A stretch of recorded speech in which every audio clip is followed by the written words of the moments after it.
4월 마지막 주일이 되었습니다. 영광의 하나님을 뵙는 복된 주일 예배 자리로 나오신 성도 여러분을 주의 이름으로 환영합니다. 우리 다 함께 사도신경으로 우리의 신앙을 하나님께 고백함으로 주일 예배 드리겠습니다. 전능하사 천지를 만드신 하나님 아버지를 내가 믿사오며 그 외아들 우리 주 예수 그리스도를 믿사오니 이는 성령으로 잉태하사 동정녀 마리에게 나시고 본디오 빌라도에게 고난을 받으사 십자가에 못 박혀 죽으시고 장사한 지 사흘 만에 죽은 자 가운데서 다시 살아나시며 하늘에 오르사 전능하신 하나님 우편에 앉아 계시다가 저리로서 산 자와 죽은 자를 심판하러 오시리라. 성령을 믿사오며 거룩한 공예와 성도가 서로 교통하는 것과 죄를 사하여 주시는 것과 몸이 다시 사는 것과 영원히 사는 것을 믿사옵나이다. 아멘. 찬송가 249장 주 사랑하는 자 다 찬송할 때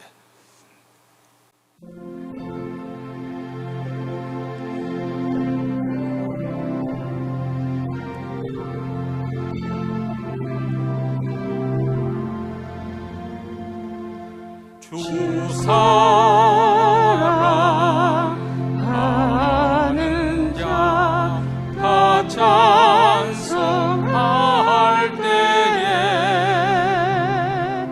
그 보좌 앞에 둘러서 그 보좌 앞에 둘러서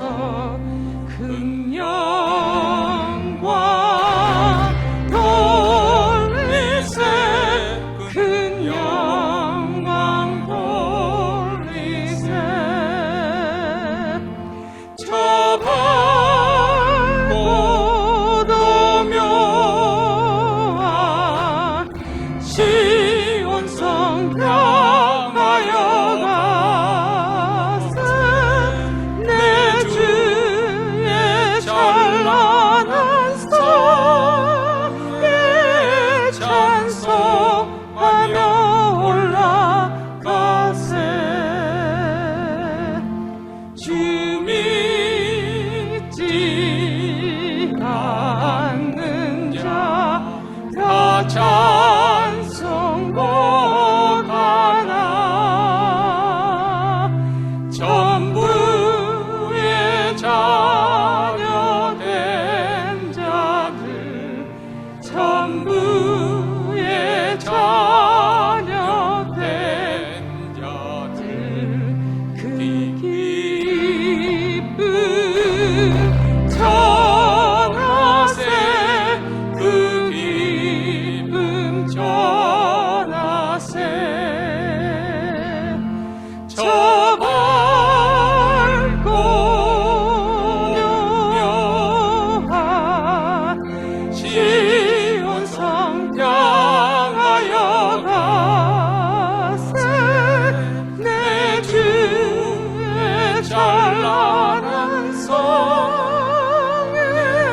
찬송하며 올라가세. 저 하늘 황금길 나 이르기 전에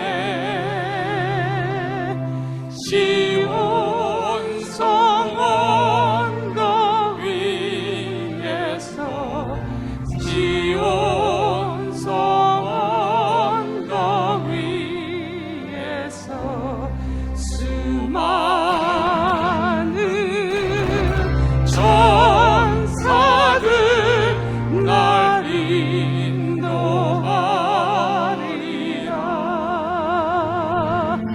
저 밝고 묘한 시온 성 향하여 가세. 내 주의 찬란한 성에 찬송하며 올라가세.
시간 우리 합심해서 하나님 앞에 기도할 때 먼저 우리 하나님의 영광이 이 예배 가운데 나타나기를 위해서 기도하십시다. 몬테르는 모든 교회들, 또 특히 우리 한인교회들, 우리 하나님 예배 중에 하나님의 임재가 생생하게 느껴지게 하시고 하나님의 영광으로 압도하여 주시옵소서.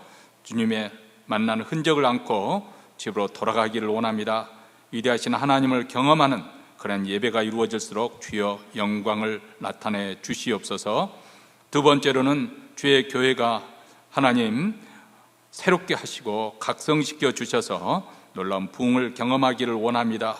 하나님, 그래서 우리로 하여금 주님에 대한 열심 또 열정을 가지고 주님을 사랑하고 섬길 수 있도록 주여 우리의 심령을 부흥케 하시고 교회를 부흥케 하셔 주셔서 복음의 역사를 이루어가는 놀라운 은혜가 있게 하여 주시옵소서.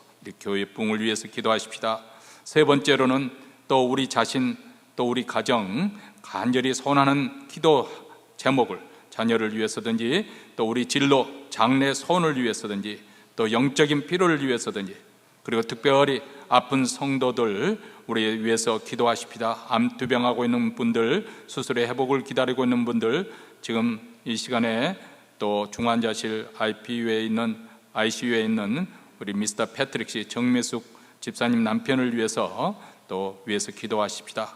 이렇게 아프신 분들, 또 연로하신 권사님들, 특히 또 어려운 공경성에 있는 가정을 기억하시면서 우리 하나님께 우리의 소원하는 바를 응답하여 주시기를 간절히 바라면서 이 시간 통성으로 기도하겠습니다. 자비로우시고 은혜로우신 하나님 아버지, 복된 주일 저희들 그리스도의 피를 힘입어 은혜 보좌 앞에 나왔습니다. 하나님의 이름을 찬송하며 찬양하며 하나님께 합당한 영광을 돌려드리며 주님 앞에 예배합니다. 오늘 예배 가운데 우리 하나님의 영광이 나타나서 이제도 살아계신 우리 하나님 온 우주와 역사와 또 인생을 주관하심을 저희들 하여금 생생하게 깨닫게 하여 주시옵기를 원합니다. 아버지, 모태리는 모든 교회들, 특별히 우리 한인교회를 주께서 긍휼히 여겨 주시옵소서. 예배 가운데 하나님의 영광이 나타나게 하여 주시기를 원합니다. 하나님의 영광으로 저희들을 압도하여 주시옵소서. 하나님의 거룩의 기이한 밑에 사로잡히는 예배, 하나님의 임재를 생생하게 경험하고 돌아가기를 원합니다. 하나님을 만나는 흔적을 안고 하나님을 경험하는 그러한 위대한 예배가 사건이 일어나기를 간절히 원하고 기도합니다. 하나님 아버지, 주의 교회를 주여 불쌍히 여겨 주시옵소서. 새롭게 하시고 각성시켜 주시고 충만케 하여 주시고 부흥의 역사가 일어나기를 원합니다. 불순양과 불순종의 죄에서 돌이키게 하시고 다시금 하나님을 향한 열정이 다시금 살아날 수 있도록 하나님 아버지 역사하여 주시기를 원합니다. 성령의 건강케 하시며 아버지 하나님의 성령의 역사하심을 통해서 다시 우리의 심령이 새롭게 충만케 되어 복음의 역사를 이루어갈 수 있도록 아버지 땅까지 복음을 증거하는 귀한 교회가 되게 하여 주시옵소서. 오늘도 하나님 가정마다 기도 제목이 있습니다. 우리의 간절히 소원하는 것, 아버지 하나님의 자녀를 위한 기도 제목인 우리 장래 소원과 그리고 아버지의 건강과 그리고 우리의 직장과 사업들을 위해서 기도합니다. 무엇보다도 영적인 필요를 놓고 하나님 앞에 신실하신 우리 하나님, 우리를 불쌍히 여겨주시고 돌아봐 주실 줄을 믿고 기도합니다. 아버지, 이 시간에 병든 자들 우리 하나님 주께서 만져주심으로 병상을 아버지를 이겨내게 하여 주시고 일어나게 하여 주시옵소서. 치유가 임하게 하시고 회복하는 하나님의 은혜가 가정마다 임하게 하여 주셔서 특별히 중환자실에 있는 미스터 패트릭 씨를 주께서 불쌍히 여겨주시고 그에게 생명을 연장시켜 주시고 다시금 회복되는 은혜의 역사가 임하게 하여 주시기를 원합니다. 성령이 놀랍게 하시는 아버지 하나님의 주여 주의 부여하심대로 주의 영광스러운 풍요 가운데 충만하게 채워주셔서 오늘도 아버지 하나님 우리 하나님의 선하심을 맛보며 우리 하나님께 마음껏 자랑하며 영광을 돌리는 주일 예배 기도하는 이 응답이 이루어지게 하여 주시옵기를 간절히 원하오니 주여 도와주시옵소서. 하나님의 영광이 나타나게 하여 주시옵소서. 하나님 도와주시기를 간절히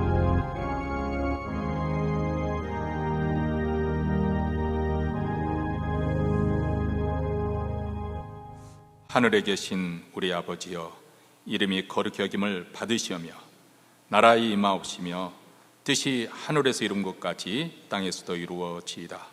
오늘날 우리에게 일용할 양식을 주옵시고 우리가 우리에게 죄진 자를 사하여 준 것 같이 우리 죄를 사하여 주옵시고 우리를 시험에 들게 하지 마옵시고 다만 악에서 구하옵소서. 대개 나라와 권세와 영광이 아버지께 영원히 있사옵나이다. 아멘. 하나님 말씀은 여호수아 7장 1절부터 12절 말씀입니다. 7장 1절부터 12절 말씀 우리 다 같이 읽겠습니다.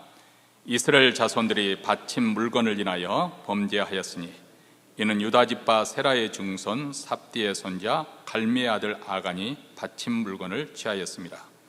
여호와께서 이스라엘 자손의 뜰에게 진노하시니라.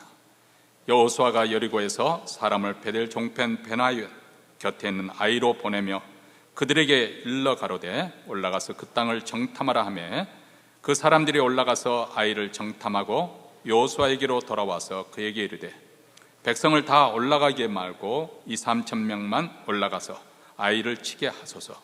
그들은 소순이 모든 백성을 그리로 보내어 수고롭게 마소서 하므로 백성 중 3,000명 중 그리로 올라갔다가 아이 사람들 앞에서 도망하니 아이 사람이 그들의 36인쯤을 죽이고 성문 앞에서부터 스바림까지 쫓아와서 내려가는 비탈에서 쳤으므로 백성의 마음이 녹아 물같이 된지라.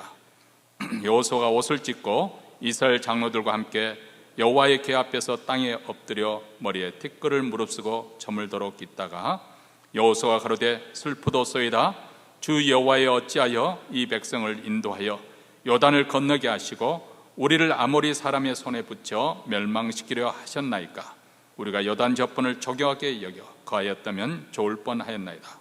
주여 이스라엘이 그 대적 앞에서 돌아섰으니 내가 무슨 말을 하오리까. 가나안 사람과 이 땅 모든 거민이 이를 듣고 우리를 둘러싸고 우리 이름을 세상에서 끊으리니 주의 크신 이름을 인하여 어떻게 하시려나이까. 여호와께서 여호수아에게 이르시되 일어나라. 어찌하여 이렇게 엎드렸느냐.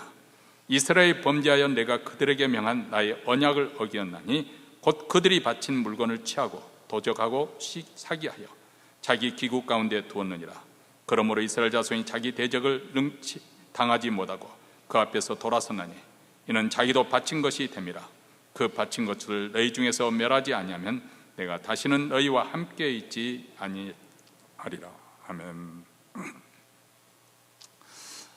우리가 세상 매스미디어나 또 뉴스를 보면 세상이 갈수록 더 자기 자신의 안녕만을 추구하고 뭐 예전에도 그렇습니다만 특히 더 요즘에는 자기 자신의 안녕만을 추구하고 그래서 사람들은 더 자기 중심적으로 또 어떻게 보면 이기적으로 되어가지 않는가.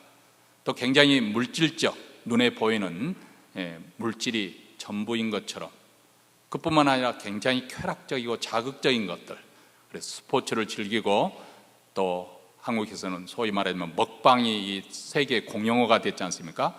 먹방을 통해서 먹는 그것을 이렇게 바라보면서 즐기는 그런 자극적인 쾌락을 추구하고 또 사람들이 아주 폭력적이 되어가는 그런 소식을 듣습니다. 세상이 이렇게 되어가니까 교회도 알게 모르게 이런 영향을 받기 마련일 것입니다. 사실 그동안 우리는 코로나 핑계로 신앙생활을 참 편리하게 자기 좋을 대로 그렇게 해왔습니다.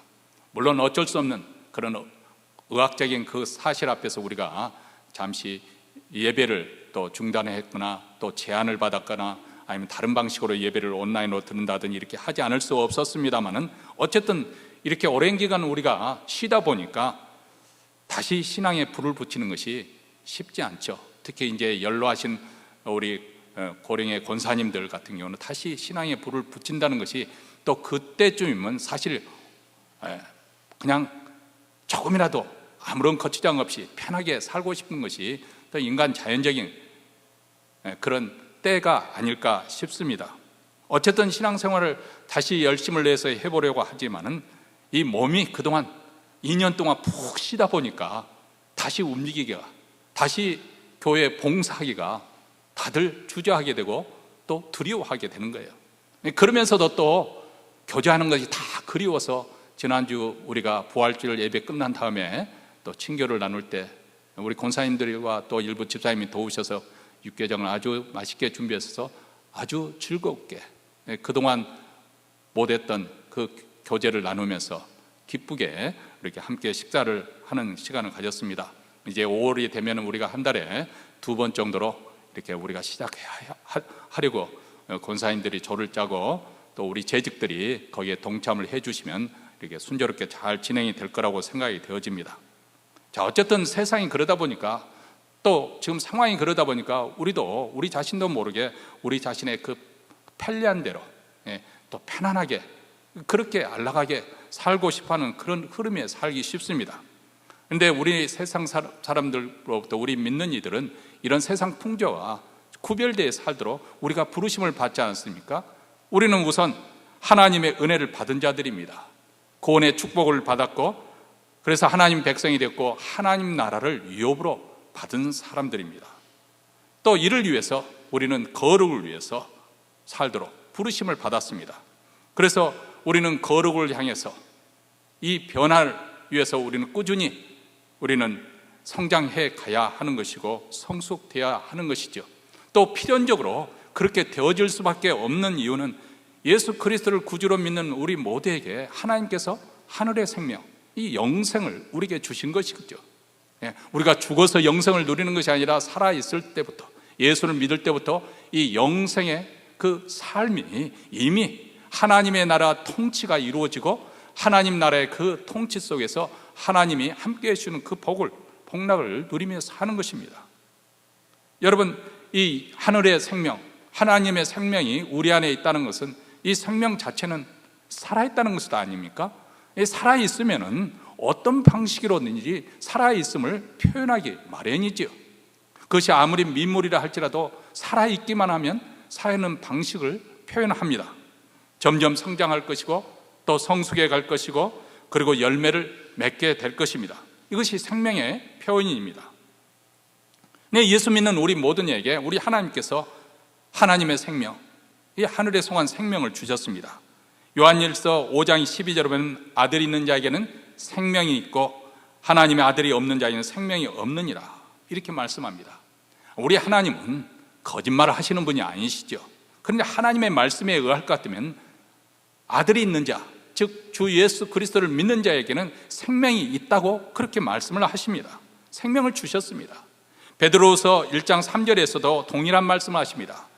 그의 신기한 능력으로, 하나님의 신기한 능력으로 생명과 경건에 속한 모든 것을 우리에게 주셨으니, 다시 말하면 우리로 하여금 새롭게 변화될 수 있도록 계속해서 성장하고 변화되고 또 성숙에 갈 수 있도록 하나님께서 생명과 그에 속한 경건에 속한 모든 것을 우리에게 이미 주셨다고 이렇게 말씀하고 있습니다. 이런 은혜를 우리가 받았기 때문에 장차 우리가 하나님 앞에 설 때 점도 없이 흠도 없이 그리스도의 신부로 설 때까지 우리는 이 땅에 사는 동안 거룩을 향해서 계속 나아가는 것입니다. 거룩이라 해서 도덕적으로 완벽하게 되어졌지 않은 것이 아니라 하나님의 백성으로 구별되어 사는 것입니다. 세상과 함께 그 흐름을 쫓아 사는 것이 아니라 어쩌면 때로는 거슬러 올라가야 하고 부딪혀야 될 상황도 있지만은 우리의 하나님의 방식에 따라 하나님의 말씀에 따라 우리가 살아가는 것입니다. 다시 말하면 우리 삶의 기준이 하나님이시고 하나님의 말씀입니다. 바로 하나님이 뜻하시는 바대로 그 목표를 향해서 성장하고 성숙해 가는 것이 바로 우리 그리스도인들에게 주어진 책임이에요. 예전에는 죄의 노예가 되어서 노예라는 것은 주인이 하란 대로 하는 거예요. 그 종에게는 책임이 없습니다. 그냥 주인이 하란 대로 하면 책임을 묻지 않습니다. 그런데 예수님께서 자신의 그 피로 우리를 값주고 사셔서 우리를 자유케 하셨습니다. 우리는 그리스도 안에서 자유인입니다. 근데 자유인이라고 해서 내가 하고 싶은 대로 하고 사는 것이 아니라 자유인에게 주어진 것이 있는데 이 거룩을 위한 책임을 질 줄 아는 거예요. 그렇지 않습니까? 사람이 장성하면 자기가 이 사회에 대한 책임, 가정에 대한 책임, 자기 자신에 대한 책임을 지는 사람이 성숙한 사람이죠. 어렸을 때도 부모 의지하던 사람이 장성에서도 여전히 부모 의지하고 부모 크레딧 카드 긁고 앉아있다고 한다면 그 사람은 장성한 사람이 아니에요. 자기 책임을 제대로 못하는 사람이죠. 하나님께서 우리에게 요구하시는 것은 우리도 장성해서 책임을 지고 자기 인생을 살라는 것입니다. 거룩을 위해서 우리가 책임지는 인생을 살라는 것입니다. 하나님이 나를 대신해서 성경 공부를 대신 해주고, 우리가 매일 아침에 공동체 성경 읽기를 합니다만 대신 공부해주고, 하나님께서 대신 우리 대신에 기도해주고, 하나님께서 우리 대신 봉사해주고, 그런 것이 아니라 내가 책임지는 인생이 살게 되었으니, 자유를 주었으니 그 자유를 위해 쓰라는 거예요. 특별히 우리가 직분자로 부름받은 사람들은 그 책임을 질 줄 알아야 성숙한 그리스도인이죠. 남들이 교회를 다 팽개칠 때도 마지막까지 남아야 될 사람이 누구겠어요? 목사를 비롯한 재직들이죠. 직분자에게 그것을 위해서 부름받았고, 남들이 하고 싶을 때 꾸준히 일을 해야 될 때 그 앞장서 해야 될 사람이 누구겠어요? 직분자들이 하는 거예요. 다들 쉬고 싶은데, 다들 더 이상 봉사를 하고 싶지 않고 그냥 이제는 나 한 몸 건사하면서 살고 싶은데, 그래도 교회 부흥을 위해서, 발전을 위해서, 또 성도들을 섬기기 위해서 우리 권사님들이 조를 지어서 섬기지 않습니까? 그래서 친교를 준비하면 또 우리 재직들도 함께 동참해서 그 일에 밀어줘서 잘 이루어지도록 하는 것이, 하나님께서 나를 직분을 맡겨주셨으니까 그 멍에를 무겁다고 팽개치는 것이 아니라 그것을 지고 가는 것이죠. 만약에 그런 멍에를 지지 않겠다 하면 왜 직분을 받습니까? 왜 목사가 되었을까요? 왜 장로가 되었을까요? 왜 권세가 되었을까요? 다른 사람들 앞에서 모범이 되어서 하나님 앞에서 책임을 질 줄 아는 그런 그리스도인이 되어야 할 것 아니겠습니까? 여러분, 이렇게 우리 그리스도인들에게서 예수 믿은 후에 자기 책임을 진다는 것이 굉장히 성숙의 중요한 요소입니다. 우리가 계속해서 성장하고 성숙하게 되려면 책임질 줄 알아야 되는 것이고, 또 마땅히 우리가 책임지고 신앙생활을 잘 하려고 하면 여기에는 믿음의 싸움이 필연적으로 동반하게 됩니다. 세상은 우리가 가는 길을 거스르기 때문에 저항을 하고, 또 때로는 핍박이 오기 때문에 세상의 유혹에 굴복하지 않아야 되고, 세상의 유혹에 넘어가지 않아야 되고, 우리는 그것을 싸워야 될 뿐만 아니라 특별히 마귀의 괴계가 있잖아요. 우리를 하여금 낭만케 하고 절망케 하고 좌절케 하고 신앙생활에 열심을 내지 못하게 하고 하나님으로부터 멀어지게 하는 이 마귀의 괴계와 대적에 싸워야 되는 거예요. 그런데 우리가 진짜 싸워야 될 싸움이 있어요. 조금 전에 제가 책임에 대해서 강조를 했습니다만, 진짜 싸워야 될 싸움은 뭐예요? 내 자신과의 싸움, 옛사람, 옛 성품과의 싸움입니다. 이것은 아주 치열하게 우리가 이 세상의 목숨이 끝나는 그날까지 계속해서 싸워야 될 그런 싸움입니다. 이 싸움을 잘 싸우지 못하면 하나님이 기뻐하시는 선한 열매, 즉 성령의 열매를 맺지 못합니다. 그 대신에 부끄러운 육체의 열매를 맺게 될 것입니다. 갈라디아서 5장 19절부터 21절에 이렇게 말합니다. 육체의 일은 현저하니 곧 음행과 더러운 것과 호색과 우상 숭배와 술수와 원수를 맺는 것과 분쟁과 시기와 분냄과 당짓는 것과 불리함과 이단과 투기와 술취함과 방탕함과 또 그와 같은 것들이라. 전에 너에게 경계한 것 같이 경계하노니 이런 일을 하는 자들은 하나님 나라를 유업으로 받지 못할 것이요. 자, 여기 보면 육체의 열매가 대략 세 가지 카테고리로 지금 이렇게 말씀하고 있습니다. 첫째는 그 도덕에 관한 그런 문제들, 방탕하고 술 취하고 음란하고 이렇게 도덕성에 관련된 그 범죄를, 그런 죄를 짓게 된다는 거예요. 이 사람들은 예수 믿노라 한 사람이에요. 세상 사람에 대해서 지금 사도 바울이 말하고 있는 거 아닙니다. 갈라디아 교회 성도들에게 지금 말씀하고 있는 거예요. 그런 도덕적인 죄, 세상 사람들도 짓는 그런 식으로 살아간다는 거예요. 두 번째로는 종교적인 죄, 우상을 숭배하는, 우상을 섬기는 그런 죄를 짓는다는 것입니다. 세 번째로는 사회성에 관련된 것입니다. 다른 사람은 그 시기하고 질투하고 그리고 분당을 만들고, 우리가 직분자들이 조심해야 될 거 있습니다. 몇 주 전에도 제가 말씀드린, 우리가 하나님께 가까이 나가서 섬길수록, 직분자로 세움을 받았다는 것은 남들보다 더 가까이 하나님을 섬기도록 부르심을 받은 거 아니겠어요? 근데 우리가 제사장이 하나님을 섬길 때 그 제단에 올라가서 할 때 내 하체를 드러내지 말라. 그래서 제사장들은 예복이 길게 늘어뜨리는 그런 예복을 했어요. 이것은 무엇을 우리가 상징적으로 말하면, 우리가 다른 사람들을 대표해서 직분자로 다른 사람들 앞에서 섬길 때 하나님께 어떻게 영광을 돌릴 것인가, 이것을 생각해야 됩니다. 교회 봉사하는 일에서도 내가 어떻게 영광을 돌릴 것인가? 내가 말을 할 때도 어떻게 교회의 덕을 세울 것인가? 모범이 돼야 되죠. 하나님께 가까이 나가면서 하체를 드리는 수치스러운 일을 하지 말아야 된다는 거예요. 이런 시기하고 질투하고 또 분당을 짓고 당을 짓고 이렇게 하는 일을 하지 않아요. 여러분, 제가 목회 가운데 어떻게 보면 후회라면 후회다 할 수도 있고, 또 저로서는 또 결단을 하고 내린 것이 있는데, 뭐 도덕적으로 좀 문제가 있는 경우, 내가 직접 보지 않는 이상 그냥 넘어가기도 하고, 또 그분이 신앙이 아직 어리기 때문에 그냥 대충 하지만은, 그러나 내 가운데 한 가지 원칙을 세운 것이 있습니다. 교회 질서에 관한 거, 영적인 질서에 관한 거, 뭐 또 목사과 당회가 허락하지 않는데 독자적으로 예배를 따로 드린다더니, 이것은 교회를 분당시키는 거예요. 이런 부분은 제가 아주 엄격하게 그런 부분은 생각합니다. 왜냐하면 이것은 하나님의 교회를 무너뜨리는 결과를 가져오기 때문에 그렇습니다. 그렇기 때문에 특별히 우리 직분자들이 그것을 조심해야 됩니다. 지난 2년 동안 우리가 제대로 모이지 못했고, 이제 다시 모이기 시작하면서 앞으로 여러분들이 특별히 직분자들 그런 부분에 대해서 여러분들이 항상 염두에 두고 주님을 섬기고 주의 교회를 섬겨야 될 줄로 믿습니다. 어쨌든 신앙을 가졌노라, 믿음을 가졌노라 하지만은 그들이 맺는 열매를 보면은 전혀 신령한 열매를 맺는 것이 아니라 육체의 열매를 맺는 거예요. 죄의 열매를 맺게 된다는 거예요. 이런 사람들은 하나님의 나라를 어떻게 해요? 유업으로 받지 못한다는 거예요. 물론 이것이 꼭 그렇다고 해서 구원을 받지 못한다 그렇게 해석하기는 그렇습니다. 제 자신의 해석이 맞을 수 있고 틀릴 수 있겠습니다만, 제가 볼 때는 하나님 나라를 유업으로 받지 못한다는 것은 하나님 나라의 백성이 되어서 우리가 마땅히 하나님 나라의 유익을 누려야 되는데, 그것을 풍성히 누려야 되는데 그것을 누리지 못한다는 거예요. 오히려 영적 생활에서나 삶에 있어서 풍성하지 못하고 피폐해지고 의미가 없는 인생. 자, 그래서 이스라엘 백성들이 가나안 땅에 들어가지 못했잖아요.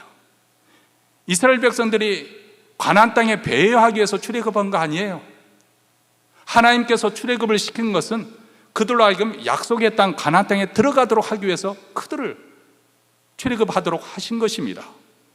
그런데 그들이 목표했던 가나안 땅에 들어가지 못하고 오직 여호수아와 갈렙 외에는 그 세대 사람들은 다 40년 광야에 살면서 죽었습니다. 그 다음 세대가 들어갔습니다. 왜 그랬을까요?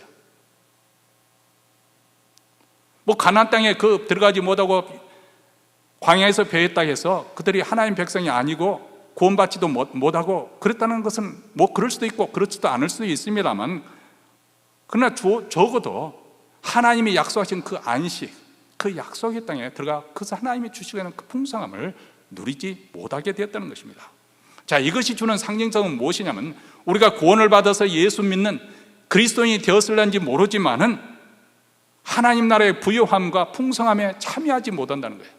그의 삶에 영적으로 핍절하고 재미가 없고 무엇을 해도 뭐 열매가 나타나지 않고 그냥 육체 열매, 세상 사람들이 뭐 그 정도까지 그 세상 사람이 짓는 죄까지는 안 짓지만은 거기에요. 물에 술 탄 듯 술에 술 탄 듯 신앙생활에서 그 입술의 열매에서 보잘것없는 거예요. 그 사람을 통해서 뭐 전도가 되어지고 은혜를 받고 감동이 되어지는 것이 아니라 그 사람을 통해서 오히려 실족이 되어지고 넘어지는 거예요. 분명히 출애굽하였는데, 함께 다 출애굽하였는데 이 사람은 안식을 누리지 못해요. 그리스도 안에서 안식을 누리지 못하는 거예요. 하나님 나라에서 주는 그 풍요함과 그 부요함에 참여하지 못하는 것이죠. 자, 이것을 지금 깨우쳐 주기 위해서 우리가 여호수아서를 공부를 하고 있습니다만, 여호수아서에 보면은 이스라엘 백성들로 하여금 그들이 가나안 땅에 들어가서 무엇을 어떻게 해야 할 것인지 거기에서 일어난 일들을 다 기록하게 하셨습니다. 왜냐하면 그때 하나님께서 역사하시던 방식이나 하나님의 우리를 이끌어가는 그 원리나 지금 우리 현대의 그리스도인들에게나 동일하신 하나님이 동일한 방식으로 하기 때문에 우리가 이스라엘 역사를 공부하는 것입니다. 우리하고 아무 상관이 없는, 전혀 피를 나누지 않은 그 이스라엘 역사를 왜 우리가, 그것도 고대 이스라엘 역사를 왜 공부하겠습니까? 그들을 출애굽시키시는 하나님의 구원의 역사 방식이 오늘 이 시대에도 똑같이 동일하게 적용되기 때문에 그렇습니다. 자, 여기 보면 우리가 여호수아서에 보면은 하나님께서 여호수아와 이스라엘 백성들이 가나안 족속들을 모두 진멸하라고 명령을 하십니다. 이 진멸이라는 히브리어 단어는 헤렘이라는 단어인데, 우리가 이것을 헤렘, 내가 들은 바가 있다, 이렇게 조금 그 정도까지는 적어도 기억했으면 좋겠습니다. 이제 헤렘이란 뜻은 무엇이냐면 받쳐진 것, 봉헌된 것, 금지된 것, 그렇게 그런 의미가 들어있습니다. 다시 말하면 하나님께 받쳐지고 봉헌된 것으로서, 그렇기 때문에 그들이 이스라엘 백성들에게 허용이 안 된 것, 금지된 것을 말합니다. 그것이 아무리 귀해도, 아무리 좋은 것이라 하더라도 헤렘이 되었다고 하면, 하나님께 바쳐진 것으로 구별됐다고 하면 손을 대지 말아야 돼요. 진멸을 해서 하나님의 언약대로 행해야 되는 것이 바로 헤렘입니다. 그것을 몰래 취하면 어떻게 되나요? 진멸당하는 그 대상처럼 자기 자신이 진멸이 되는 거예요. 하나님과 아주 엄숙한 언약입니다.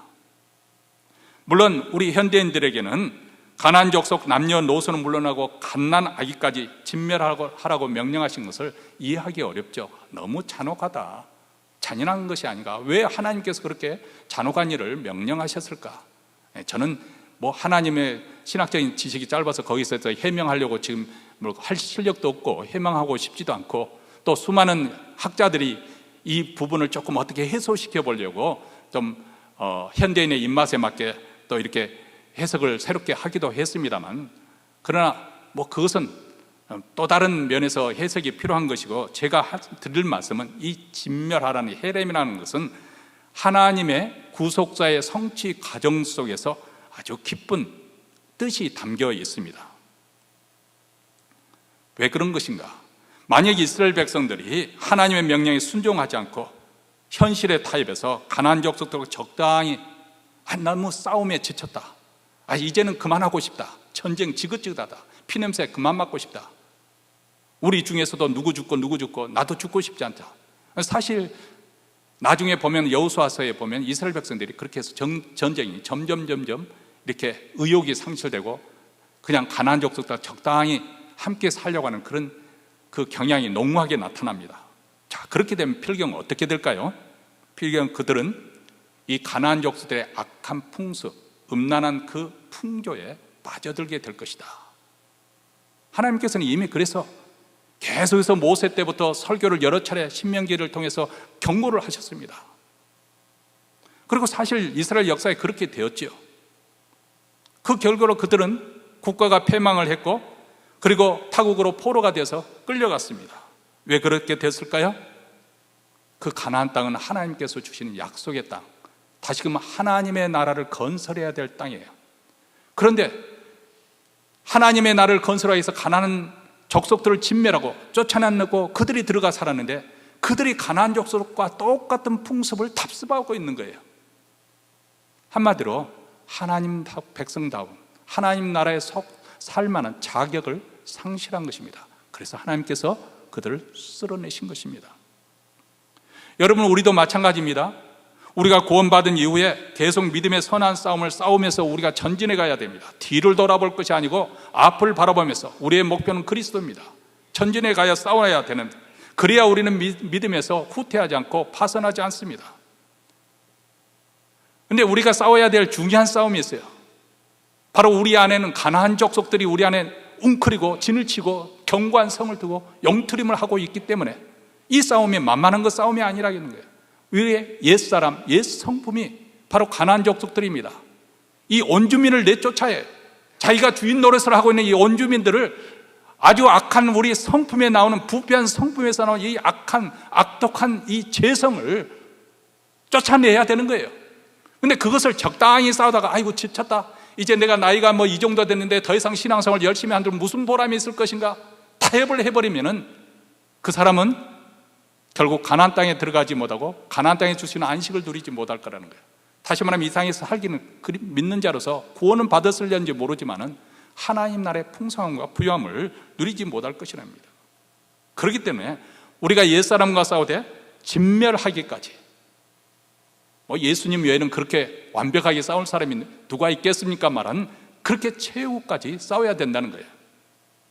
그래서 사도 바울이 우리에게 단호한 태도를 요구하는 이유가 여기 있습니다. 갈라디아서 5장 24절에 이렇게 말합니다. 그리스도 예수의 사람들은 육체와 함께 그 정과 욕심을 십자가에 못 박았느니라. 인정사정 두지 말고 단호하게 그 욕심과 세상에 미혹되는 것과 세상을 사랑하는 것과 세상 사람들을 살아가는 방식, 그런 모든 사고 방식 구조를 십자가에 못 박아버리라는 겁니다. 뭐 십자가에 못 박으면 당장 죽지는 않겠지만은 말라 비틀어 죽겠지요. 그렇게 죽여버리라는 것입니다. 여러분, 오늘 본문에서는 이렇게 단호하게 싸우지 못함으로써 하나님의 언약을 어기고 하나님의 경고를 어기고 범죄해서 이스라엘 민족 공동체 전체에 큰 위기로 빠뜨린 사람의 이야기가 나오고 있습니다. 바로 아간이라는 사람인데, 이 사람이 범한 범죄가 얼마나 큰 의미를 가지고 있는 것인지, 전체 공동체에 어떤 영향을 미치고 있는지 이것을 보여주고 있지 않습니까? 자, 여리고성 전투에서 이스라엘 백성들은 하나님 말씀대로 순종을 했습니다. 40년 동안 그들이 훈련을 잘 받아가지고 이제 여리고성에 들어가서, 가나안 땅에 들어가서 하나님 말씀에 순종을 했어요. 침묵하면서 매일 한 바퀴씩 돌았습니다. 그리고 7일째 되는 날 7바퀴 돌고, 그리고 난 다음에 이제 아주 결정적인 순간 아닙니까? 그때 한숨씩 한 템포를 멈추고 여호수아가 그들에게 진멸의 이 헤렘의 규례에 대해서 다시 한번 상기를 시켜줍니다. 이것이 바로 여호수아서 6장 18절에 나오는 말씀입니다. 자, 여기에 보면 바친 물건, 바친 이런 단어가 계속 나올 것인데 몇 번 나오는지 한번, 이 한 절 속에 몇 번 나오는지 카운트를 해보시기 바랍니다. 너희는 바칠 물건을 스스로 삼가라. 너희가 그것을 바친 후에 그 바친 어느 것이든지 취하면 이스라엘 진으로 받침이 되어 화를 당케 할까 두려워하노라. 자, 여호수아가 에르고성을 무너뜨린 전투 앞에서 두려워하는 그 무엇이라고요? 하나님이 헤렘을 명했었는데, 바친 것을 명했는데 그것을 진중에 취함으로써 화를 당할까, 하나님으로부터 화를 당할까 두려워한다, 이렇게 말합니다. 여기 4번 거듭 강조를 해서 그 중요성에 대해서 강조를 하고 있습니다. 자, 이렇게 다시 한번 상기시켜주고 난 다음에 제사장들의 나팔소리가 울려 퍼지고 백성들이 일제히 소리를 지르니까 거대한 여리고성이 와르르 하고 무너지고 큰 승리를 거두었습니다. 자, 이 기가 막힌 이 정말 기적적인 승리 앞에 그들은 아마도 꿈인가 생시인가 그랬을 거예요. 얼마나 감격스러웠는지. 아, 하나님께서 여리고성을 우리에게 주신다, 가나안 땅을 우리에게 주신다고 했는데 그 약속대로 되어가는구나, 그것이 확인되니까 얼마나 감격스러웠을까요? 그래서 그 기세를 가지고 그 다음 아이성으로 이제 몰려갔습니다. 우리가 몇 년 전에 참 코로나 터질 줄 몰랐는데 참 잘 다녀왔죠. 이스라엘 성지순례 갔을 때 이 아이성에 갔어요. 아마 갔다 오신 분들은 까맣게 잊었을 거예요.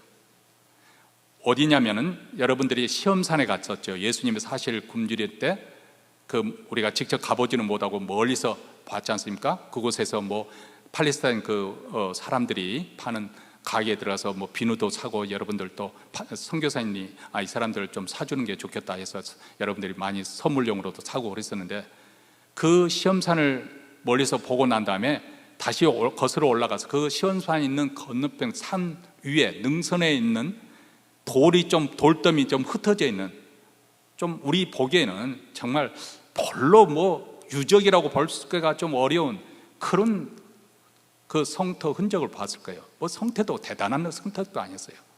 왜냐하면 그곳에는 물도 없고 많은 사람들이 거주하기에는 아주 뭐 그렇게 넉넉한 땅도 아니었거든요. 근데 그곳이 바로 아이성입니다. 아주 조그만 성이었어요. 그러니까 정탐꾼을 보내서 보고하기를, 거기에 뭐 그렇게 큰 성도 아닌데, 여리고 성전 튼튼하게 견고한 성도 아닌데 한 2-3천 명 올리면 문제 없을 것입니다. 그래서 여호수아가 넉넉하게 3,000명을 올려 보냈습니다. 근데 의외의 일격을 거기서 당합니다. 오히려 아이성 사람들이 성 밖으로 나와서 치니까 이스라엘 사람들의 마음이 어떻게 됐다고요? 녹아서 물같이 되었다. 아니, 가나안 사람들이 지금까지 간담이 녹을 정도였는데 이번에는 이스라엘 백성이 의외의 그냥 일격을 받고 충격을 받은 거예요. 마음이 녹아서 물같이 되었다. 근데 36명이 죽고 그 3,000명 보냈던 군대가 아주 벌벌 떨면서 후퇴하면서 말았습니다. 여러분, 전쟁이 일어나면 어떻게든지 이겨야 되는 것이 사실 전쟁의 특성입니다만, 그렇다고 상대가 있기 때문에 언제나 이길 수 있는 것은 아니겠죠. 상대가 있는데 어떻게 늘 승전만 하겠습니까? 그런데 이 가나안, 이스라엘 백성의 가나안 전쟁은 다른 전쟁과 색다릅니다. 왜냐하면 하나님께서 함께 하시고 하나님께서 약속하신 그 땅을 얻게 되는 그런 전쟁, 이것은 세상 사람들이 약탈하기 위해서 그런 빼앗는 전쟁이 아니고 거룩한 전쟁이기 때문에, 그래서 이 전쟁에는 패전해서는 안 되는 것이죠.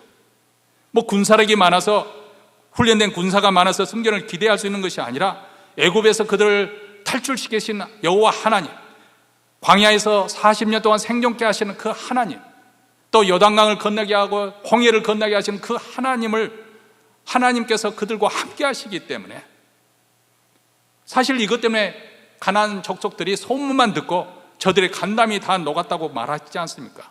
이런 상황이기 때문에 그들에게 패전이 있을 수가 없는 것이죠.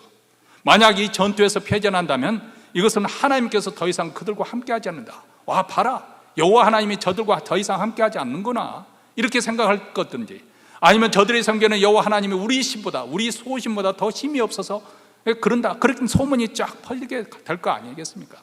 고대 사람들은 그렇게 생각했거든요. 내가 전쟁 이기면 우리 신이 저들 신보다 더 힘이 세기 때문에 이긴다고 그렇게 생각했거든요. 그러면 기가 죽었던 그들이 이제 기세가 올라서 서로 연합군을 지어서 이스라엘 군대를 이스라엘 백성들을 쳐들어온다면 패겨내기가 어렵겠죠. 자, 애굽에서 나와서 여기까지 왔는데 이제 그러면 어디로 갑니까? 그야말로 위기 중에 위기죠. 그래서 여호수아가 현실에서 너무 답답하고 괴로웠기 때문에 옷을 찢고 장로들과 함께 하루 종일 하나님의 법궤 앞에서 엎드렸다, 이 기록하고 있고, 탄식하며 말하기를, 하나님, 어째 이런 일이 있을 수 있습니까? 어떻게 이런 일이 있을 수 있나요? 이렇게 부르짖었습니다. 이제 저 사람들이 이 소식을 듣고, 이 소문을 듣고 우리를 공격하면 우리는 멸망하게 될 것이고, 그렇게 되면 우리는 망하는 것은 그렇습니다만 또 하나님의 영광은 어떻게 될 것입니까? 그런데 하나님께서 여호수아에게 이렇게 말씀하십니다. 일어나라. 어찌하여 이렇게 엎드렸느냐? 엎드렸다고 해결되는 거 아니다는 거예요. 통곡한다고 해서 문제가 해결되는 것이 아니다는 거예요. 이어서 말씀하는 패전의 원인이 나에게 있는 것이 아니라 바로 너희들에게 있다고 그렇게 말씀합니다. 이 전투에서 망한 이유가 바로 너희 자신에게. 그래서 스스로 성결케 하여 내일을 기다리라, 하나님께서 이렇게 명령을 합니다. 적이 강해서도 아니고, 정세를 잘못 판단해서도 아니고, 전략이 잘못된 것도 아니고, 상황을 잘못 오대되어서도 아니라 원인은 너희 속에 있는데, 그것은 바로 죄의 문제, 내적인 문제, 성결의 문제가 있고, 도덕성과 진실의 문제가 있고, 신앙적인 문제, 이 언약을 어긴 죄의 문제라고 하나님께서 말씀합니다. 어떻게 그것이 문제가 되었습니까? 한 사람의 탐욕 때문에. 자, 1절로 돌아갑니다. 이스라엘 자손들이 바쳐진 물건을 인하여 범죄하였으니 이는 유다 집파 세라의 중손 삽디의 손자 갈미의 아들 아가디의 바쳐진 물건을 취하였습니다. 여호와께서 이스라엘 자손들에게 진노하십니다. 자, 범죄는 한 사람이 했지만 진노는 이스라엘 자손들에게 진노하셨다고 그렇게 말씀합니다. 아간이 하나님의 언약을 어기고 명령을 어기고 경고를 어기고 헤렘으로 바쳐진 물건을 자기 장막 속에 감춰뒀다는 것입니다. 여리고성은 하나님께서 가나안 땅 정복의 첫 번째라는 이 상징성 때문에 하나님께서 일부러 여리고성만은 아무것도 손을 대지 못하도록 했습니다. 다시 말씀드리지만 이것은 우리가 약탈하기 위한, 인간의 탐욕을 위해서 약탈하기 위한 전쟁이 아니라 거룩을 위한 전쟁이기 때문에 적어도 이 가나안 전쟁 가운데 첫 번째 이 상징적인 그 여리고성 함락에서만은 거기는 사람들은 진멸하고 물건도 손대지 말라, 우리 하나님께서 그렇게 명하셨거든요. 근데 아간이 그것을 어긴 것입니다. 헤렘으로 구별하는 하나님의 명령을 어긴 이 범죄의 성격이 무엇인가, 우리가 조금 더 생각을 해보려고 합니다. 탐욕 그 자체가 우선 그 욕심이 이 범죄의 깊은 곳에 있죠. 자, 전쟁하는 중에 보니까 아간이 좋은 애투가, 여기서는 시날산 애투라고 말했습니다. 다시 말하면 시날산이면 바벨론산, 그 요즘은 하면 최고급 밍크 코트 정도, 가죽 코트 정도 되지 않을까 싶습니다. 근데 여러분, 외투는 외출할 때 입는 거 아니겠습니까? 오늘날 현대인들에게는 마지막 멋을 이제 부리기 위해서, 아니면 감추기 위해서 속에는 적당히 입고 나가는 그런 것이 외투인데, 추위를 막기 위해서 입는 것인데, 사막교에서는 밤이 되면 굉장히 온도가 떨어지거든요. 그렇기 때문에 외투는 단지 외출용으로만 하는 것이 아니라 밤에 담요 역할도 합니다. 그래서 그것은 자손들에게 물려주는 재산 목록 중에 하나예요. 근데 시날산 외투라는 것은 아주 고급 외투를 말하고 있는 거죠. 그럼 보니까 탐이 나서, 그리고 은 200세겔과 금괴 하나를 훔쳐서 자기 장막 속에 감추어뒀다고 말합니다. 예? 탐이었다. 탐심이 들어가니까 눈이 뒤집어진 거죠. 그래서 저 사람 돈에 씌웠다 그러잖아요. 돈에 씌우면은 형제 자매도 몰라보고 부모도 몰라보고 막 치열하게 서로 법정 다툼까지 가면서 싸우지 않습니까? 이웃이 보이지 않는 거예요. 공동체가 보이지 않는 거예요. 하나님의 말씀이 귀에 들리지 않습니다. 왜냐하면 이 돈에 대한 욕심 때문에, 말 그대로 그 욕심이 그를, 아간을 패망으로, 자신뿐만 아니라 온 가문까지 그 패망으로 몰고 갔지요. 욕심이 잉태한 즉 죄를 낳고 죄가 장성한 즉 사망을 낳느니라. 이 야고보 선생의 말이 딱 맞아 떨어진 것입니다. 심지어 사도 바울은 우리에게 탐심은 곧 우상 숭배라고 말합니다. 골로새서 3장 5절에 그러므로 땅에 속한 지체의 일들, 곧 음행과 더러움과 정욕과 악한 정욕, 욕망과 탐욕을 죽이십시오. 죽이라. 탐욕은 우상 숭배니라. 그렇게 말합니다. 자, 여기 보면 여러 제목들이 나열이 됐습니다. 음행, 더러움과 정욕, 악한 욕망, 탐욕. 근데 그 중에 탐욕을 딱 집어가지고 탐욕은 우상 숭배니라. 사도 바울이 이렇게 말씀하고 있습니다. 여러분, 지금 우리가 사는 세상은 민주주의 국가에서 자유롭게 살고 있고, 그런데 그러면서 자본주의 끝판은 이 미국에서 우리가 살고 있지 않습니까?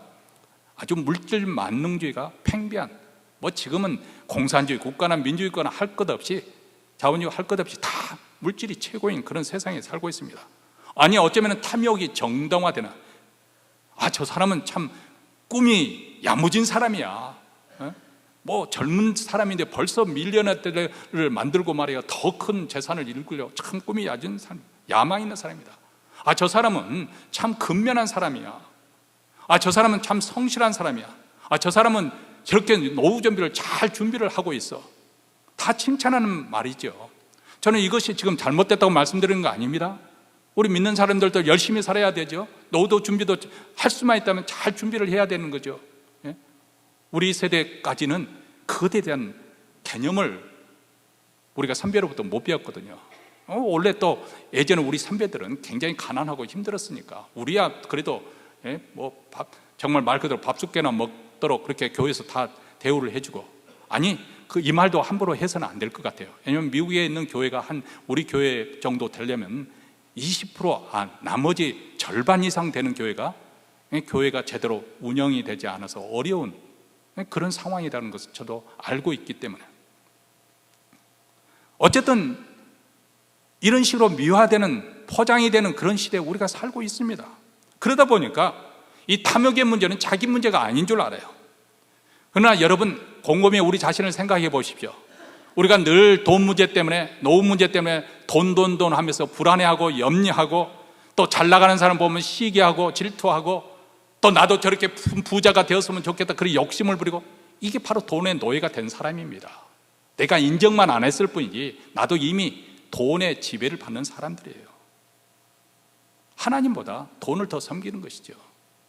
목사님은 그러면 거기에 예외입니까? 저도 돈이 좋습니다. 영향을 받아요. 목사라고 해서 예외 되겠어요? 우리 모두 다 그런 위험한 상황에 놓여 있다는 것을 제가 각성시켜 주는 거예요. 이게 돈이 앞세우게 되면 하나님보다 돈을 더 앞세우게 되고요, 예수 잘 믿는 거 하지만은 결정적인 순간에 돈을 쫓아갑니다. 돈을 선택해요. 그것이 분명히 죄임에도 불구하고, 그 길로 가서는 안 됨에도 불구하고 돈이 좋으니까 돈을 선택하는 것이죠. 이것이 바로 아간의 죄예요. 둘째로 아간의 죄의 성격은 또 무엇인가? 이기심입니다. 탐욕에 눈이 가려우니까 극도의 이기주의자가 되는 거예요. 다른 사람은 보이지 않고 자기만 생각하는 것이죠. 그렇기 때문에 탐심이 역사하는 곳에는 언제나 극도의 이기주의자가 나오게 되는 것이고, 그것으로 해서 가는 곳마다 관계가 파괴가 되는 거예요. 이웃이 어떻게 되든, 죽이 되든 밥이 되든, 나라가 어떻게 되든, 교회가 어떻게 되든, 나만 하나님의 뜻이 이루어지든 말든 나만 편하게 살겠다. 여러분, 예수님의 어리석은 부자 비유를 우리가 기억하지 않습니까? 여기 비유에 등장하는 농부는 좋은 사람입니다. 성실한 사람이에요. 엄청 성실한 사람입니다. 부정한 방법으로 부를 축제한 사람이 아니지요. 열심히 농사를 지었습니다. 그런데 그에 따라서 다른 해와 달리 엄청난 대풍이 든 거예요. 그러면은 농부가 농사를 지었을 때 재어보면 알잖아요. 자기 실력만 가지고만 또 안 된다는 것을. 여러 가지 조건이 맞아야, 특히 비바람이 제때 내려주고 햇빛도 제때 비춰줘야만 농사를 다 짓는 줄 알았더니 서리가 내린다든지 홍수가 들어간다든지 어떻게 농사를 짓습니까? 이렇게 뜻하지 않게 대풍이 들었다면 이 사람은 오늘날 현대인들이 아니에요. 소위 말하자면 그 당시 유대인이면 하나님을 믿는 사람들이에요. 그렇다면 그렇게 대풍이 들을 때 어떤 생각이 먼저 들었겠어요? 하나님의 은혜가 감사하다. 이 모든 것이 하나님의 은혜구나. 그래서 가장 첫 번째, 하나님께 감사의 제물을 가져왔을 거예요. 감사를 표현했을 거예요. 요즘 현대인들은 부모 고마운 줄도 모르고 그렇게 사는 것이 일상화되어 있으니까 대단치 않겠지만 그것입니다. 두 번째로는 이런 분복을 하나님께서 내게 허락해 주셨으니까 이것을 가지고 이웃들과 함께 즐기자고 할 것입니다. 그 부를 가지고 또 어려운 사람들 도와주면서 또 잔치를 벌여서 사람들과 함께 그 부의 일부를 가지고 또 섬길 것입니다. 왜냐하면 우리 모두 다 하나님의 백성이니까, 하나님의 백성이니까 돌볼 것입니다. 그런데 이 사람은 어떻게 했어요? 이 엄청난 행운을 거머쥐고 그가 한 일은 무엇입니까? 골방 깊숙한 곳에 들어가서 장례일을 설계를 했습니다. 어떤 설계를 했을까요? 이 많은 소투를 담아둘 현재 곡간은 도저히 못 담아두니까 그것을 허물고 크게 곡간을 짓자. 거기에 내 모든 그 수확물을 다 집어넣고 이제는 내 영혼아 먹고 마시며 즐기자. 이렇게 하였습니다. 자, 여기까지 이 사람에 대해 비방할 사람이 누가 있겠어요? 그렇죠? 우리 모두 다 미국에 와서 지금까지 열심히 일하고 저축한 것도 다 이렇게 되고 싶어서 한 것도 아니겠습니까? 다는 아니겠지만은 그런 마음이 있죠. 소위 말해서 아메리칸 드림, 이렇게 말할 수 있지 않겠습니까? 또 그것 자체가 또 죄 짓는 거 아닙니다. 21세기에 사는 우리 현대인들은 이 농부의 행동에 대해서 조금도 이상하게 여기지 않습니다. 조금도 이상하지 않아요. 왜냐하면 현대인들은 그렇게 살고 있으니까. 자기 똑똑해서, 자기 잘나서 내가 이렇게 큰 부자가 되고 이것은 나만의 것이야. 이웃, 심지어는 자기 가족, 자기 형제들도 몰라보는데 하나님, 이웃 쳐다봅니까? 그렇기 때문에 현대인들은 예수님이 이 비유를 들어도 조금도 충격받지 않습니다. 나와는 상관이 없는, 당연한 거 아니냐. 그런데 예수님의 비유는 항상 반전이 있다 했습니다. 마지막에 결정타를 먹이시죠. 그가 세상에서는 막대한 부를 쌓았지만 가장 어리석은 인생을 살았다는 것을 말해줍니다. 누가복음 12장 20절에 어리석은 자여, 어리석은 자여, 오늘 밤에 내 영혼을 도로 찾으리니 그러면 내 예비한 것이 네 것이 되겠느냐. 예수님의 판단에 의하면 이 사람은 어리석은 자였습니다. 저주받은 인생을 살고 있었습니다. 우리가 결코 부러워해서는 안 되는 사람이었습니다. 왜냐고요? 곰곰이 한번 따져보십시오. 아니, 오늘 현대판에서 생각하지 마시고 그 시대, 지금으로부터 2000년 전 이 이스라엘 백성들, 유대인들의 그 상황에서 한번 생각을 해보십시오. 이 비유에서는 그를 돌봐준 가족들이 등장하지 않아요. 하나님 예수님께서 의도적으로 가족을 배제할 수도 있겠습니다만은 어쨌든 대를 이을 아들이 없어요. 임종을 지켜줄 딸들이 등장하지를 않습니다. 예? 마지막 세상 떠날 때 딸들이 그렇게 울잖아요. 그뿐만 아니라 함께 희노애락을 누릴 친구들이 없는 거예요. 어쩌면 그렇게 현대인들하고 똑같습니까? 뭐 누릴 것은 다, 자기 권리 주장은 다 하지만은 누가 자기 삶에 대해서 조금이라도 간섭하고 손해보려면 아주 비명을 지르고 못 살겠다 아우성을 치고 자기는 절대 손해 안 봐야 되고 자기는 언제나 이익을 보려고 하는 이 현대인들 모습 아니에요? 그런 삶의 훗날 누가 그의 죽음 앞에서 슬퍼하겠어요? 그는 애롭게 살아왔고 애롭게 죽을 것입니다. 고대 유대인들에게는 이것처럼 저주받은 인생이 없다고 생각하였습니다. 오늘날 현대인하고 다릅니다. 그 당시 유대인들은 하나님이 주시는 분복을 누리는 사람은 어떤 사람인가? 그 분복을 살아생전에 누리면서 또 자기 자신만 즐길 뿐만 아니라 이웃들을 돌보면서 섬겨서 좋은 평판을 얻고, 그래서 그 사람이 세상을 떠날 때 많은 이들이 찾아와서 안타까워하고 슬퍼해 줄 수 있는, 그리고 그 사람들의 기억 속에 그 사람은 참 좋은 사람이었다, 참 선한 사람이었다, 참다운 경건한 사람, 하나님의 사람이었다, 이렇게 기억해 주는 것, 그것이 그들에게는 가장 큰 축복 중에 하나로 여겼습니다. 한번 코로나 바이러스 그 상황으로 해서 2년을 지내고 오늘 이 시점에서 우리 자신을 한번 돌아보십시오. 아니, 더 노골적으로 표현합니다. 여러분이 오늘 밤 이 세상을 떠나간다면 진정으로 슬퍼해 줄 사람이 누구입니까? 물론 자식들과 친구들이 울어줄 것입니다. 그런데 제가 말씀드리고 싶은 것은, 내가 이 한평생 인생을 살아오면서 내가 베풀었던 선행과 내가 베풀었던 인자함을 기억하면서 그 사람이 내게 이렇게 은혜를 입혔는데, 그 사도행전에는 도르가라는 과부가 일평생 동안 과부들을 돌봐주면서 먹여 살려가면서 하니까, 도르가가 죽으니까 그 시체를 지쳐서 다락에 놓고 사도 베드로가 방문할 때 눈물을 흘리면서 자기들에게 그 입혔던 그 옷을 보여주면서 이 도르가가 우리에게 이렇게 선행을 베풀었습니다. 그렇게 울어줄 사람이 과연 누가 있겠습니까? 진정으로 나의 죽음에 대해서 안타까워하고 슬퍼해 줄 사람이 몇 명이나 될까요? 아니, 저도 부끄럽습니다. 저도 자신이 없으니까요. 그렇지만 목사로서 장례식을 집행하면서 많은 사람이 이렇게 죽는 그 장례식을 집례할 때마다 이것을 느낍니다. 물론 영향력이 있어서 죽었을 때 많은 사람들이 동원되기도 해요. 그러나 알 사람은 다 압니다.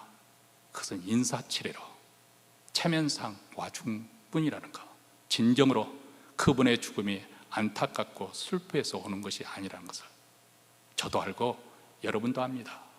그래서 한국에서 그런 속담이 있어요. 정승개가 죽으면 전국 각지에서 문상을 온다는 거예요. 근데 정승이 죽으면 문상 썰렁하다는 거예요. 왜냐하면 권력에 더 이상 구애받을 것이 없으니까.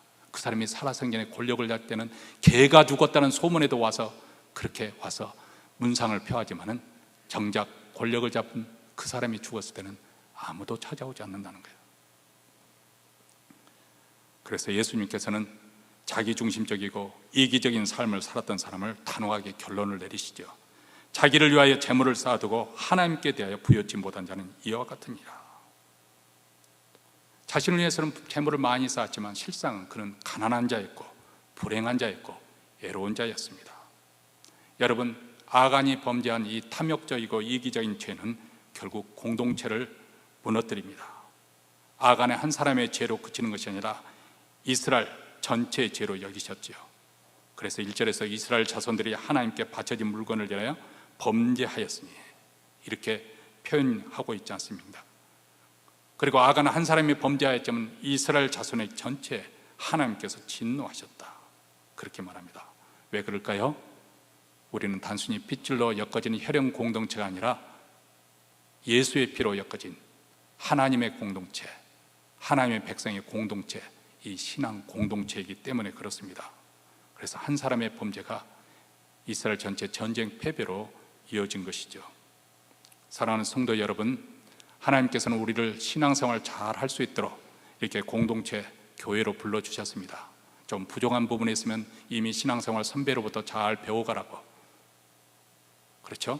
또 먼저 간 사람이 있다면 그 배웠던 그 모든 것을 이제 신앙생활 사람을 잘 섬겨도록, 그렇게 하도록 우리가 공동체 생활을 하는 거예요.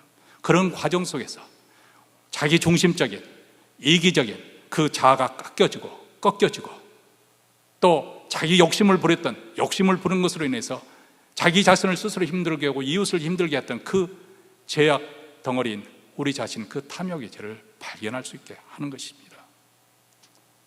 다시 말하면 우리가 천국에 들어가는 그날까지, 아니 하나님의 나라, 완전한 그 하나님 나라에 들어가는 그날까지 우리는 교회라는 이 신앙 공동체에서 훈련을 받는 거예요. 하나님 백성답게 사는 훈련을 받는 거예요. 천국에서 영원히 우리가 살 텐데 그때를 위해서 지금 잘 준비하고 오라는 것입니다. 제가 그것을 느낍니다. 어떤 분은 그 코마 상태인데도 시간을 오래 끄는 그런 경우가 있어요. 어떤 분은 또 금방 세상을 떠나는 경우도 있고요. 그래서 참 하나님이 주관하시는 일은 우리 인간이 어떻게 할 수 없는 것이기는 하지만은, 근데 간혹 그런 느낌을 들 때가 있어요. 아, 이 사람이 회개하고 구원받기를 하나님께서 원하시는구나. 기다려서 그 사람으로 하여금 죄를 고백하고 예수를 믿도록 그렇게 할 기회. 그래서 심지어는 그렇게 의식이 없는 가운데, 표현을 저도 못하는데 제가 남편이 간절히 원해서 병상에서 세례를 베풀었는데, 세례를 딱 베푸니까 눈물이 눈가에서 또르르 하고 흘리는 거예요. 마지막 순간에까지 의식이 살아있어서. 그러면서 천국에 들어가는 거 아니겠어요? 어떤 사람들은 이 세상에서 그렇게 자기만을 위해서 그렇게 살던 것이 그 과정 속에서 정화가 되는 거죠. 천국 들어가기 위해서 준비를 하는 거예요. 다 포기하고 다 내놓고 온전히 하나님만 의지하도록. 그래서 하나님께서 때로는 그 코마 상태인데도 어떤 사람은 길고 어떤 사람은 짧고 그런 이유가 관련되어 있지 않는가, 저 생각입니다. 어쨌든 가정이든지 공동체, 교회든지 이 사회생활이든지 하나님께서는 여러 환경을 통해서 우리를 하여금 성장하고 성숙한 그리스도인이 되기를 원하고, 이런 탐욕적이고 자기중심적인 삶의 스타일을 버리고 하나님의 백성답게 거룩하게 살기를 원하십니다. 그래서 어떤 사람에게는 목사라는 직책을 주셨어요. 제가 아무리 생각해봐도 사실 내가 목사가 되지 않았다면 어떻게 보면 이나마도 신앙을 지킬 수 있었을까? 내 성격으로 봐서 나도 모르는 사이에 한눈을 팔다가 어떻게 하다 보면 그냥 한참 돌아도 한참 돌지 않았을까? 그런 생각을 해봅니다. 목사라는 그 직책을 메어줬기 때문에, 그 명예 때문에 하나님께서 나를 계속해서 끌고 가시는 거죠. 포기할 수 없는 거잖아요. 오늘 들어서 내가 영적으로 전혀 도무지 설교할 준비가 안 돼 있는데 그래도 강단에 서야 되는 것이 목사 아니에요? 누가 대신 장로님, 제가 오늘 설교할 글을 영적으로 전혀 준비가 안 됐습니다. 대신 설교를 해 주십시오. 이렇게 말할 수가 없는 거 아니에요? 할 수 있으면 그렇게 해야 되는 것인데도 상황이 그렇게 안 되잖아요. 그래서 엎드려서 마지막 또 한 번 회개기도 하는 거예요. 하나님, 저는 이런 사람입니다. 그러나 하나님의 은혜 속에 설교를 합니다.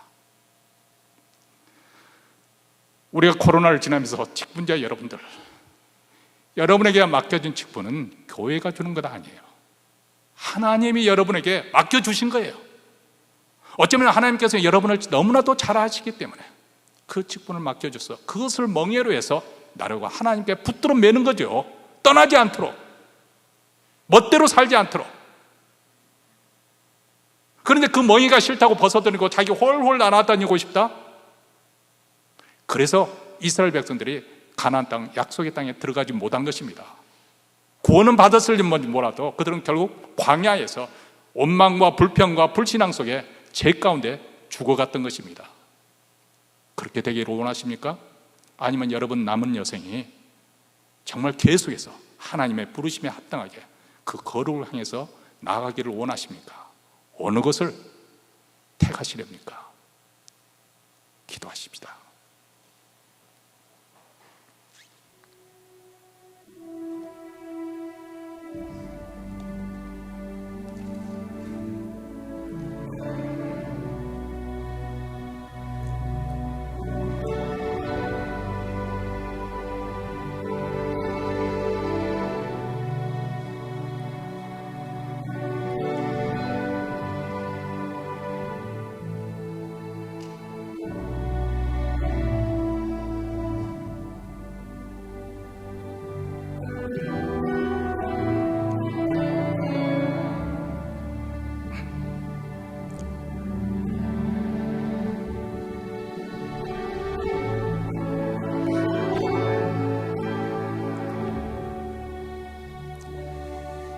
하나님 아버지, 우리가 세상 속에서 살면서 때로는 못에 걸려 넘어져도 못에 걸려 넘은지도 분별하지 못하고 캄캄한 영적 흑암 속에서 헤맬 때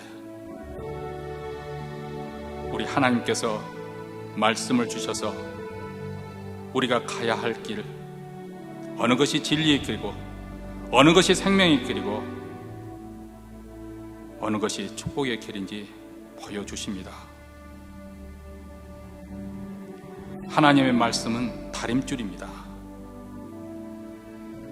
건축자의 다림줄을 통해서 우리 자신을 비춰보니 우리가 하나님의 말씀에 어긋나도 한참 어긋나게 세상 사람들처럼 현대인들이 생각하는 그 똑같은 것을 추구하면서 거룩한 하나님의 백성의 길로 전진하지 못하고 있습니다. 하나님, 이제 코로나 상황이 어느 정도 극복되면서 우리가 어떻게 살아야 할 것인지, 우리의 남은 여생 동안 어떤 방향으로 어떤 모습으로 살아야 될 것인지 다시 한번 말씀에 비춰보기를 원합니다. 하나님께서 긍휼히 여기시고 자비를 베풀어 주셔서 우리 하나님 길을 잃지 않게 하여 주시고 우리 하나님 올바른 길을 선택하도록 도와주시기를 원합니다. 우리가 우리의 삶의 자세가 흐트러질 때마다 성령께서 주의 말씀으로 훈계하시고 채찍질하여 주시고 강하게 이끌어 주시고 하나님의 사랑으로 강권하여 주시옵소서. 이제 예배 순서대로 준비한 예물을 하나님께 바쳐 드립니다. 이 예물을 통해서 우리 주 예수 그리스도의 복음이 땅끝까지, 특별히 고난 가운데 있는 백성들에게까지, 또 우리 북한 동부에까지 전파되게 하시고 사랑하는 교회를 흥황하게 하시사 이 복음의 역사를 이루고 가게 하시고, 오늘 또 예배에 나온 사랑하는 성도들 심령에 천국의 기쁨과 평강, 그들의 가정에 형통함이 있게 하여 주시옵소서. 이제는 우리 구주 예수 그리스도의 은혜와 하나님 아버지의 무한하신 사랑과 성령의 교통하심이 다시금 하나님의 백성으로 하나님의 부르심에 따라 살기로 결단하며 나아가는 하나님의 자녀들 위해, 그 가정과 그 기업 위에, 교회 위에 영원토록 함께 있을지어다. 아멘.